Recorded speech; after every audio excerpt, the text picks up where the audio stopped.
यदङ्गुदाशुषे त्वमग्ने भद्रं करिष्यसि तवेत्तत्सत्यमङ्गिरः। ॐ त्वं हिमः पिता वसो त्वं माता शतक्रतो बभूविथा अधा ते सुन्नमीमहे। ॐ तत्त्वाग्ने दिवे दिवे दोषावस्तर्धिया वयं नमो भरन्तैमसि।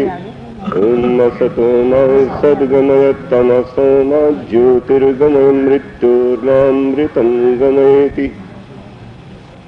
पूजा और श्रद्धा की योग माताओं बहनों तथा सज्जनों, आइए मेरे साथ मिलकर श्रद्धा और प्रेम से एक बार गुरु मंत्र गायत्री मंत्र का उच्चारण करें। ओम भूर्भुवः स्वः तत्सवितुर्वरेण्यं भर्गो देवस्य धीमहि धियो यो नः प्रचोदयात्।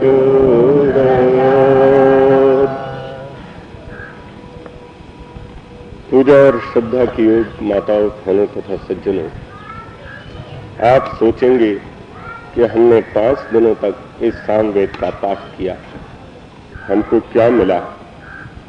मैं उसी वेद में से आपके सम्मुख कुछ रखना चाहता हूं। बहुत कुछ सोचते हुए भी जिस मंत्र की मैंने कल चर्चा की थी आपसे, वही 2 मंत्र मेरे मस्तिष्क में बराबर घूम रहे हैं। मुझे जो कुछ भी सूझता रहा, मैं अपने ढंग से उसको लिखता रहा। मुझे उससे तृप्ति मिली, मुझे विश्वास है आपको भी मिलेगी। ये मेरा प्रसाद नहीं, ये तो प्रभु का प्रसाद है, उसी का ज्ञान है। आप इसके ऊपर मनन करेंगे, चिंतन करेंगे, मुझे विश्वास है आपको बहुत ही अच्छा लगेगा। बहुत कुछ सोचने के बाद भी समय को देखा जाता है,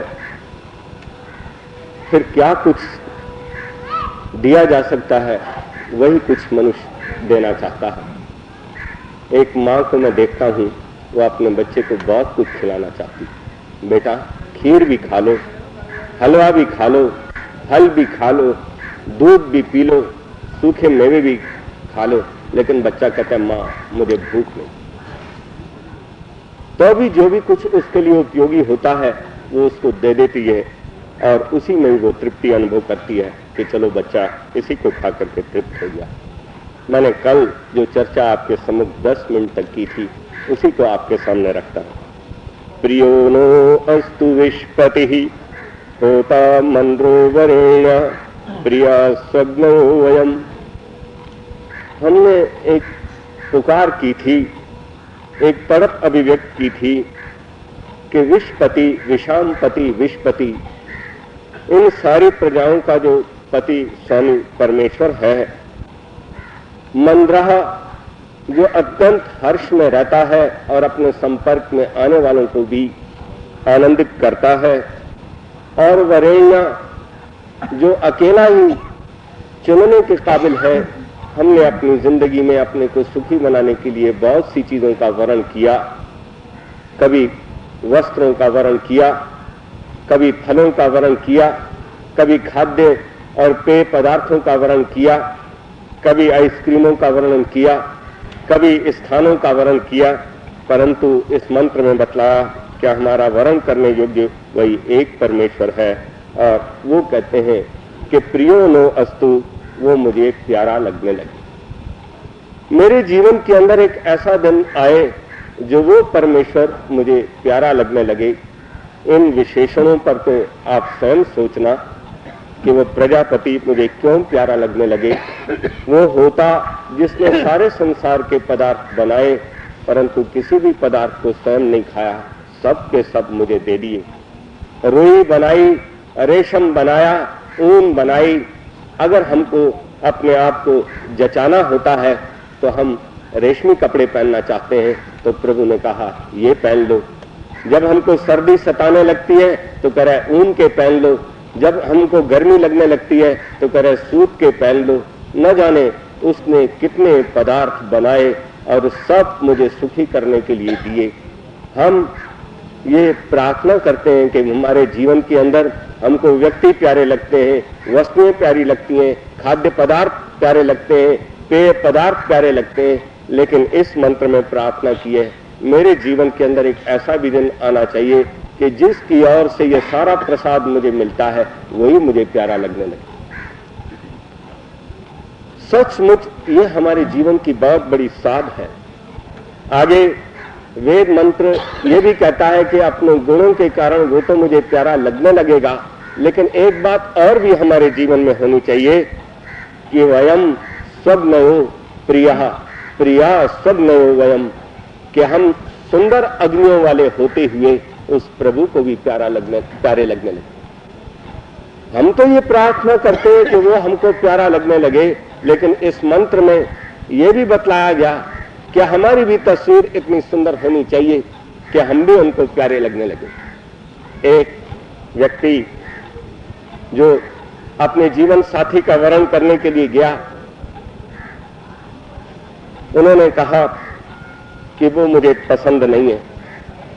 फिर जब उसको गुण बतलाए गए, उसकी योग्यता बतलाई गई, उसकी आय बतलाई गई, तो उसके बाद वो कहता है कि ये जीवन साथी के रूप में ये लड़की मुझे पसंद है। अब उन्होंने कहा उस कन्या से भी पूछा जाए कि क्या आपको भी ये पसंद है? कह रहे मुझे ये पसंद नहीं है। कह रहे क्यों? कि उन्होंने मेरे साथ विवाह नहीं किया, मेरी डिग्री से विवाह किया, मेरी आमदन को देख करके विवाह किया, मेरी और चीजों को देख करके विवाह किया है, मुझे ये व्यक्ति पसंद नहीं है। मुझे परमेश्वर प्यारा लगेगा, इसमें कोई संदेह नहीं कि उसमें अनेकों गुण हैं, लेकिन इस मंत्र के अंदर अपने ढंग की एक विशेषता है कि साधक, उपासक, पुत्र ये कहता है कि प्रभु मेरा जीवन इतना सुंदर हो कि मेरे पिता को प्यारा लगने लगे।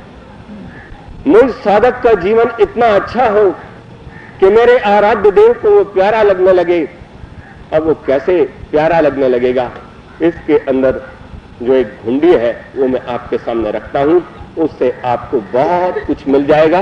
और चिंतन सामग्री अगर आप वर्ष भर तक सोचना चाहें तो मिलेगी, एक दिन तक सोचना चाहें तो मिलेगी, और महीने भर तक सोचना चाहें तो मिलेगी। मैं तो सचमुच कल अचानक ये दोनों मंत्र मेरे सामने आए, मुझे इतने अच्छे लगे कि जब प्रभात काल में उठा तब भी मेरे अंदर यही घूमते रहे, शाम को भी घूमते रहे, अब भी घूमते रहे।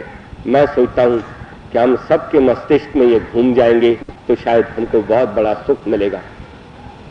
यहां ये बतलाया कि स्वग्नयो वयम, सुंदर अग्नियों वाले होकर के हम प्रभु को प्यारे लगने लगे। मुझे बतलाओ, जिस हवन कुंड के अंदर आप सामग्री डालते हैं, घृत डालते हैं, समिधाएं डालते हैं, अगर उसके अंदर अग्नि न हो तो क्या आपकी डाली हुई समिधाओं को कुछ लाभ होगा? अगर आप सामग्री डालेंगे तो कितनी भी सामग्री डाल दीजिए, आप कहेंगे अरे अग्नि तो प्रज्वलित हुई ही नहीं, तुम काहे को सामग्री डाल रहे हो? अग्नि तो प्रज्वलित हुई ही नहीं, तुम काहे को समिधाएं डाल रहे हो? अग्नि तो प्रज्वलित हुई ही नहीं, तुम काहे को सामग्री डाल रहे हो? इसलिए हमारे जीवन के अंदर एक आग होनी चाहिए।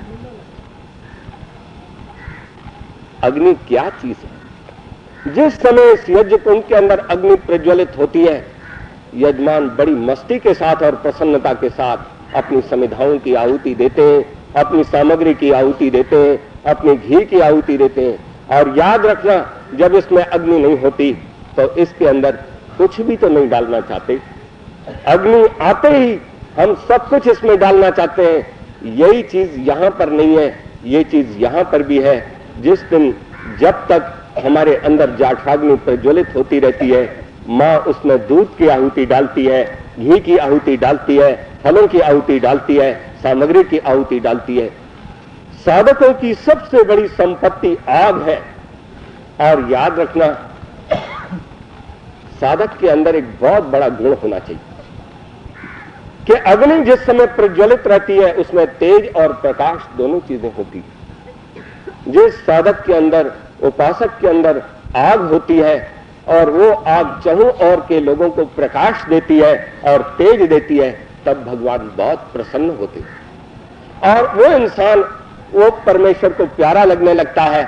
और हम उनको बहुत अच्छे लगने लगते हैं। और लीजिए, इस अग्नि की एक विशेषता है कि अग्नि में जब प्रकाश होगा, अग्नि में जब तेज होगा, तो एकदम निरुक्तकार के शब्दों में अग्नि अग्रणीर्भवति, जिसमें तेज है, जिसमें ज्ञान है, उसको हम संसार के अंदर अगुआ बना करके खड़ा कर देते। मैंने आदरणीय भाई जैमिनी जी को क्यों ऊपर बिठाया? उनमें ज्ञान की अग्नि प्रज्वलित होती थी। मैं आपको भी बिठा सकता था। जिस दिन आप में भी ये ज्ञान की अग्नि प्रज्वलित होने लगेगी, मैं आपको ऊपर उठा लूंगा। ऐसे ही जब भगवान अपने उपासक के अंदर ये अग्नि देखता है, ज्ञान देखता है और तेज देखता है, तो भगवान भी इसी प्रकार से उस इंसान को ऊपर उठा लिया करता है। लेकिन एक बात याद रखना, भगवान को और कब प्रसन्नता होती है?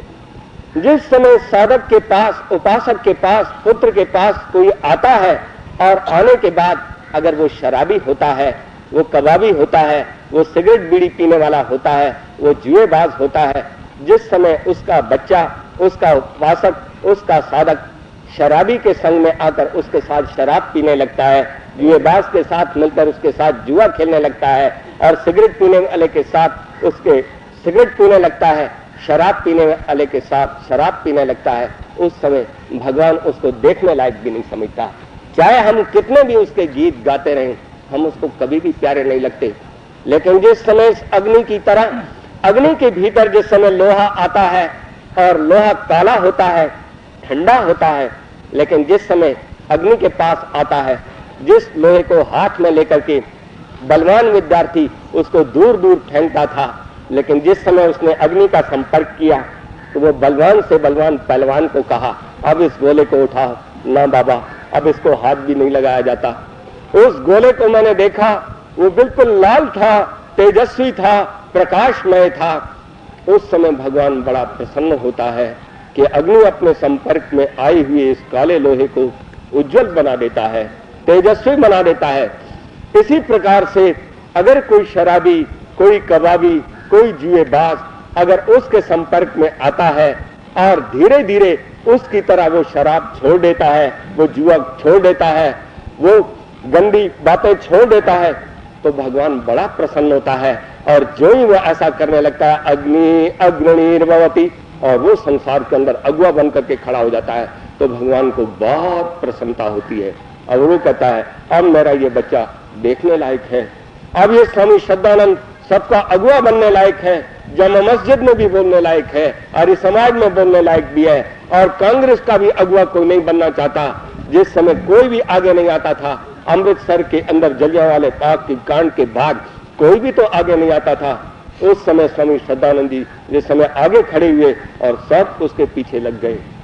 सचमुच जो आग दूसरे को अपना रूप प्रदान करती है, उस समय भगवान बहुत प्रसन्न होते हैं और उसके लिए वो देखने लायक नहीं बनता, बल्कि संसार के लिए भी वो देखने लायक बनता है और वो अगुआ बन जाता है। ये बुद्ध के थोड़े से हिंट्स मैंने आपके सामने दिए। अग्नि अपने स्वरूप को अपने संपर्क में आने वाले को भी दे देती है। मैं अपने गुरुओं के पास गया, जब मैं पढ़ता रहा तो मुझे याद है कि पंडित विद्याधर जी को सबसे पहले मैं मिला। मैं कुछ भी तो नहीं जानता था, मेरे पास खाने को भी नहीं था, पहनने को भी नहीं था, जो कुछ था सो था। उन्होंने मेरे रहने का प्रबंध किया, खाने का प्रबंध किया, कमरे का प्रबंध किया और मुझे पढ़ाना शुरू कर दिया। तब वो ऊपर बैठे थे, मैं नीचे बैठा था। उनके संपर्क में आते आते आते जब थोड़ा बहुत हमको भी कुछ ज्ञान होने लगा, एक दिन प्यार में आकर के वो कहते हैं, राम प्रसाद आओ मेरे पास, ऊपर बैठो।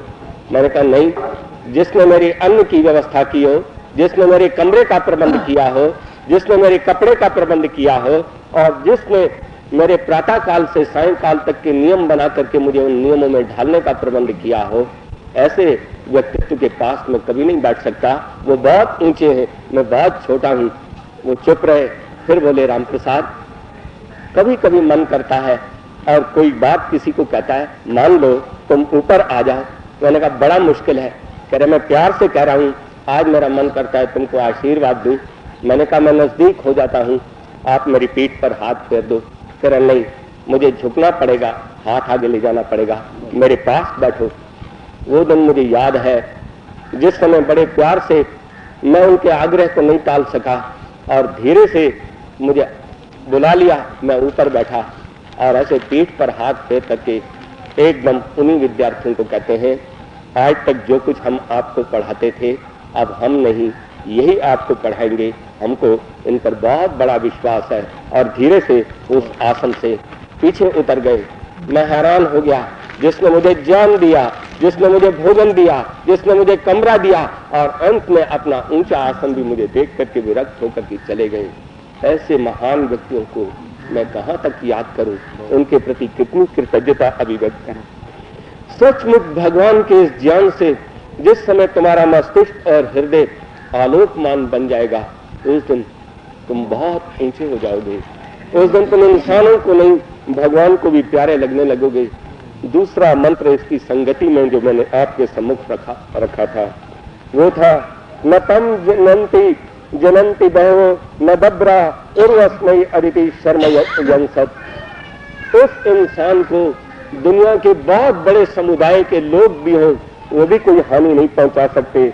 न दब्रा, और थोड़े बहुत की तो बात ही क्या, उरु अस्मयी अदिति शर्म यच्छत, ये अखंडनीय देव माता उसको विशाल स्थान देती है भगवान की झोली में, भगवान के घर में, और भगवान की इस दुनिया के अंदर उसके लिए बहुत बड़ा स्थान बन जाता है।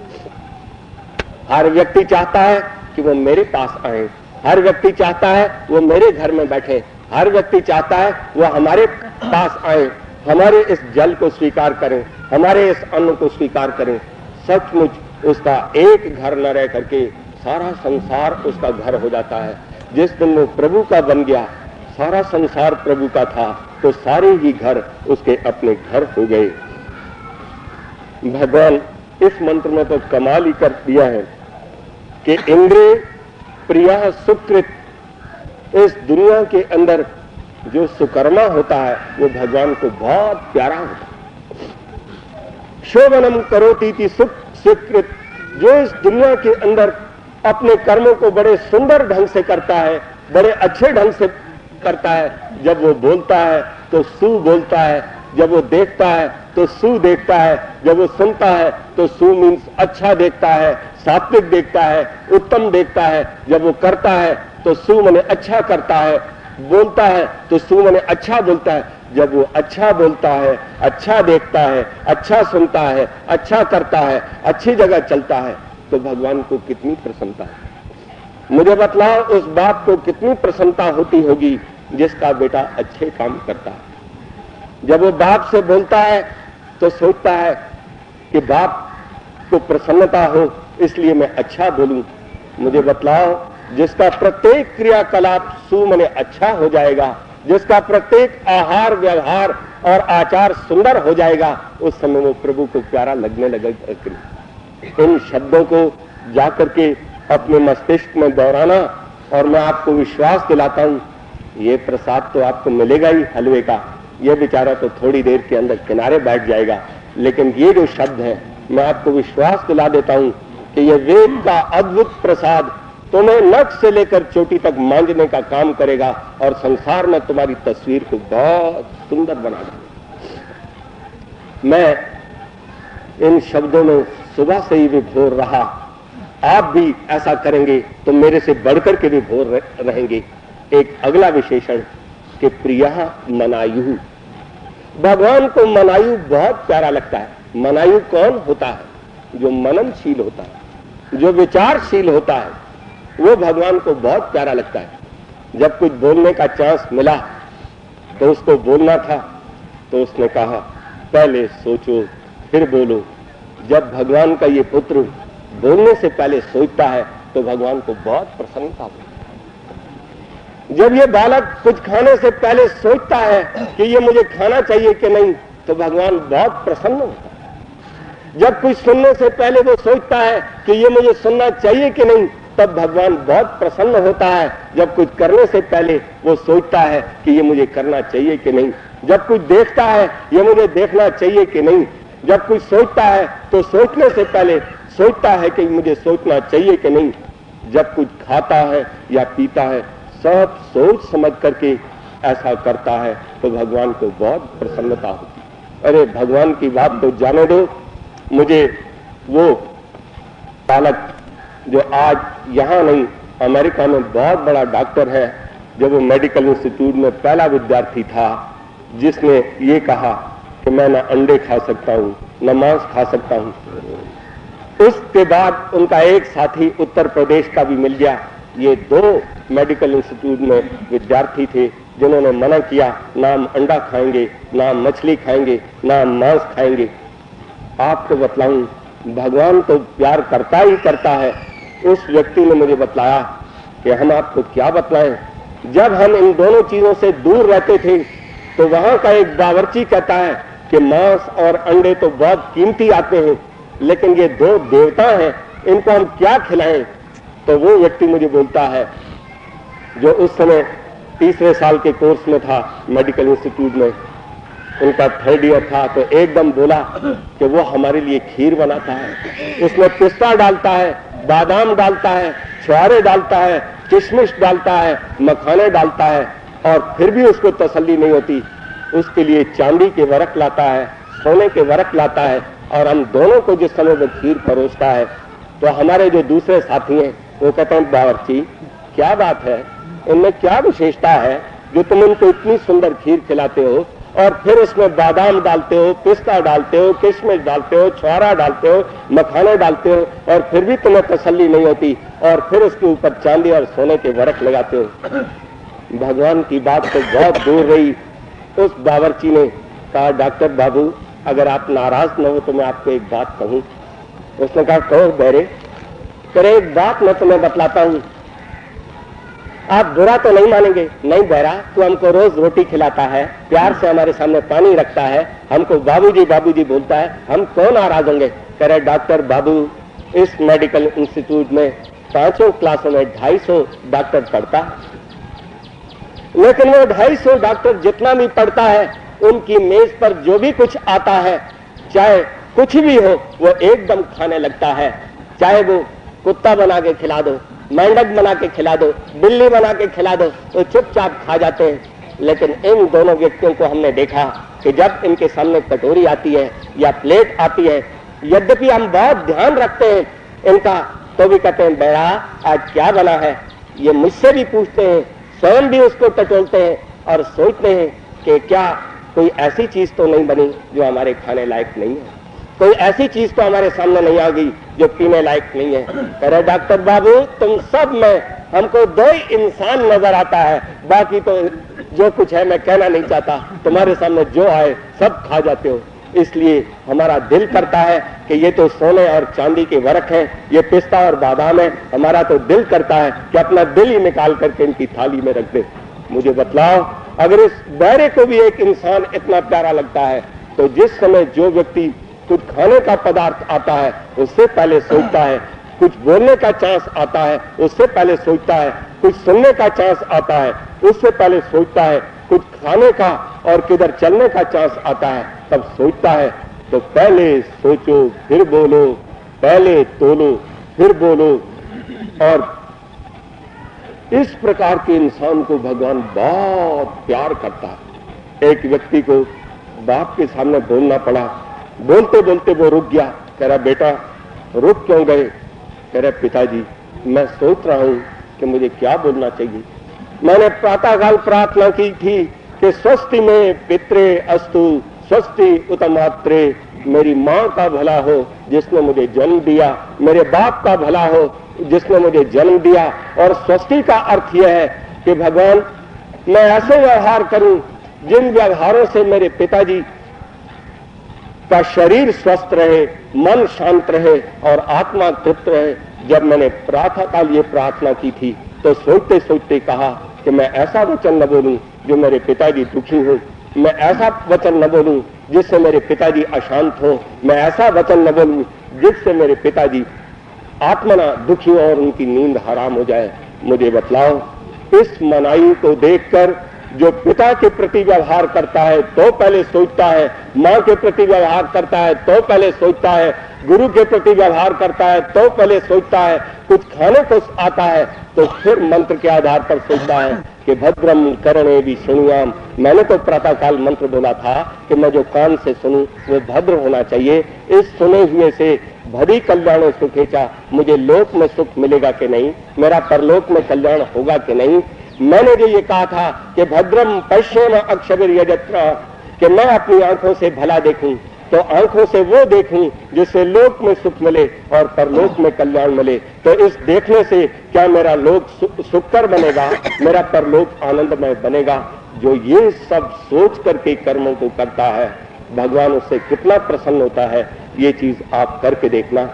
एक तीसरा शब्द और है, प्रिया सुप्राविही। सुप्रावि कहते हैं जो अच्छे ढंग से 21 प्रकार के गुणों से इस संसार को बनाता रहता है, उनकी पालिश करता रहता है, उस इंसान को भगवान बहुत प्यार करता है। आप बैठे, आपको एक आदमी रेल के अंदर ये कह के नहीं गया कि हमारे सामान की रक्षा करना, और वो बाथरूम चला गया। एक व्यक्ति ने उसमें से कुछ उठाना चाहा, जो ही उठाना चाहा उन्होंने कहा कि आप ये क्यों उठा रहे हैं। उन्होंने कहा ये चीज आपकी तो नहीं। कह रहे इसमें कोई संदेह नहीं कि मेरी नहीं है। तो फिर काहे को आप झल्ला रहे हैं, नाराज हो रहे हैं, गुस्सा हो रहे हैं। देखो भाई, ये किसी की भी चीज हो, वो बाथरूम गए हैं, वो मेरे पास रहते हैं, इतना मैं जानता हूं ये चीजें उनकी हैं, मैं इन चीजों को तुम्हें हाथ नहीं लगाने दी। वेद कहता है कि जब इंसान दूसरे की वस्तु, व्यक्ति और स्थानों की रक्षा करना प्रारंभ कर देता है, उसको भगवान बहुत प्यार करता है। और गति जो अपने ज्ञान के प्रकाश से केवल अपने आप प्रकाश नहीं पाता, दूसरों को भी प्रकाश देने लगता है। अपनी लालटेन से केवल अपने ही रास्ते पर जाकर के नाली और कीचड़ से बचना नहीं चाहता, बल्कि अपनी लालटेन और टार्च और ज्ञान के प्रकाश से औरों को भी गंदी नालियों से बचाता है, कीचड़ में धंसने से बचाता है। ऐसे इंसान को भगवान बहुत प्यार करता है। और जो उस ज्ञान के अनुकूल आचरण करता है तो भगवान उससे भी ज्यादा प्रसन्न होता है। और जो उनके आधार पर ऊंची ऊंची उपलब्धियों को प्राप्त करता है, तो उपलब्धि तो बेटा प्राप्त करता है, और प्रसन्न कौन होता है? भगवान होता है। मुझे बतलाओ, आपने एक बेटे को कुछ उपलब्धि होती है तो बाप कितना प्रसन्न होता है। जन्म दिवस बेटे का है और पैसे खर्च कर रहे हैं, बाप तेरे को क्या लगा है भाई? तूने कभी अपने जन्मदिन पर ऐसा पैसा खर्च किया? कह रहा ना। तो मैंने कहा इस पर क्यों खर्च करता है? तो वो मालूम होना चाहिए हमारा बेटा है। याद रखना, स्वयं खाने में इतनी प्रसन्नता नहीं मिलती जो बेटे को खिलाने में मिलती है। स्वयं पहनने में वो प्रसन्नता नहीं मिलती जो बेटे को पहनाने में मिलती है। इसलिए जब ये जीव बढ़ता है तो भगवान बहुत खुश होता है। इस जिंदगी के अंदर मैंने एक बाप को देखा, उसकी एक पगड़ी, जैसे वो विवाह से पहले जाते हैं ना, तो कुछ कपड़े वपड़े ले जाते हैं कन्या के घर में, तो वो दिखाते हैं कि हमने इस बेटी के लिए ये बना। अरे काहे को दिखाना, जो बनाया है सो बनाया। पर दुनिया का एक रिवाज है, उसको हमारी साइड में पीरड़ा बोलते हैं, तो वो पहले दिखाते हैं कि हमने तुम्हारी बेटी के लिए बहुत माल बनाया है। तो कपड़े भी दिखाते हैं, जेवर भी दिखाते हैं। उस समय उस लड़के के पिता को एक व्यक्ति ने पगड़ी बांधी, उन्होंने सम्मानित करने के लिए। जब पगड़ी बांध करके वो गया, अब रात को जिस समय घुड़चढ़ी हुई तो उस आदमी ने एक दूसरी पगड़ी बांध ली। जब रात को विवाह संस्कार हुआ, मैंने कहा भाई साहब, जब तुम्हारी शादी हुई थी तब कितनी पगड़ी बांधी थी? कह रहा एक। और मैंने कहा बेटे की शादी पर 2 पगड़ी काहे को बांधी? अरे बेटे की शादी पर जो खुशी होती है वो अपनी शादी पर भी नहीं होती। मुझे बतलाओ, इस संसार के अंदर बहू घर में आई है, उस बाप को कितनी खुशी है। तो मैं आपको सच बतलाता हूं, जिस समय ये जीव अपने उत्तम कर्मों के आधार पर ऊंचे ऊंचे पदों को, ऊंचे ऊंचे यशों को, संसार में स्नेह और सम्मान को प्राप्त करता है, तो भगवान बहुत खुश होता है। इस शब्द के 21 अर्थ हैं, आप जाकर के विचारना। एक चीज मैं आपको और बतलाना चाहता हूं। वो कहता है सोमी अस्य प्रियः कह रहा जो इस संसार के अंदर सौम्य गुणों से संपन्न होता है वो भगवान को बहुत प्यारा होता है। जिसका स्वभाव चंद्रमा जैसा होता है, जो स्वयं शांत रहता है, अपने संपर्क में आने वालों को भी शांति देता है, तृप्ति देता है, तो भगवान बहुत प्रसन्न है। सोमा भक्ति रसा विद्यन्ते येषु ते सोमिनः, और जिनके अंदर भक्ति की लहरें जो है ठाठे मारती रहती हैं, वो भगवान को बहुत प्यारा लगता है। और याद रखना,